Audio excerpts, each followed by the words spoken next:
এটা অনেক বড় অ্যাচিভমেন্ট। আমরা টেস্ট সিরিজ ড্র করলাম বিকজ ওদের কন্ডিশনে অনেক বড় বড় টিমেও অনেক স্ট্রাগল করে এবং আল্লাহর রহমতে আমরা একটু টাফ টাইম পার করতেছিলাম।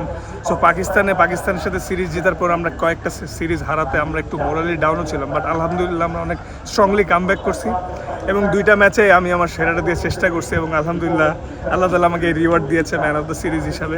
খুবই ভালো লাগছে। ফার্স্ট ম্যাচ হারার পরে সেকেন্ড ম্যাচ জিতেছি, এটা অবশ্যই আমার জন্য একটা বড় অ্যাচিভমেন্ট।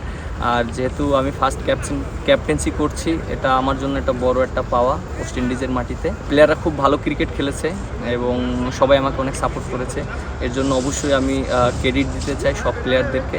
আমি যেভাবে সাজেস্ট করেছি সবাই মেনে নিয়েছে, সো এর জন্য আমার কাছে খুব ভালো লাগছে। যখন আমরা সেকেন্ড ইনিংসে ব্যাটিংয়ে গিয়েছিলাম তখন আমরা নিজেদের ভিতর কথা বলতেছিলাম, স্পেশালিস্ট আমি প্লেয়ারদের একটা কথা বলছিলাম যে এই উইকেটে পজিটিভ ছাড়া খেললে অনেক ডিফিকাল্ট, এবং যেহেতু আমরা লিড পাইছি 18 রানের, আমাদের এখানে রান করাটা খুব ইম্পর্টেন্ট এবং আমরা জানি যে এই উইকেটে যদি আমরা 250+ একটা রান করতে পারি আমাদের জন্য ম্যাচটা জেতা ইজি হবে। প্লেয়ারদের মেসেজটাই এই ছিল যে একটা রান খুব ইম্পর্টেন্ট এবং প্রত্যেকটা প্লেয়ার যেন রানের জন্য ক্রিকেট খেলে, যে এর মানে না যে টেস্ট ক্রিকেট ঠেকাবো বা বল কি হয় না হয়।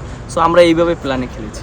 আমাদের বাংলাদেশ টিমের জন্য এটা একটা অনেক বড় পাওয়া। এখানে বেশ কিছু ইয়াং প্লেয়ার ছিল এবং সাম গাইজ ছিল যারা হয়তো বা 8-10 বছর ধরে খেলতেছে, but most of the player ছিল ইয়াং। তো সবাই ভালো একটা কমিউনিটি ছিল এবং সবার মধ্যে একটা ওই উৎফুল্লতা ছিল যে আমরা ম্যাচ জিতবো, এবং আলহামদুলিল্লাহ যে আমরা ম্যাচ জিতছি এবং সবাই যে এফোর্টটা দিয়েছে এটা আসলে অসাধারণ এবং অতুলনীয়।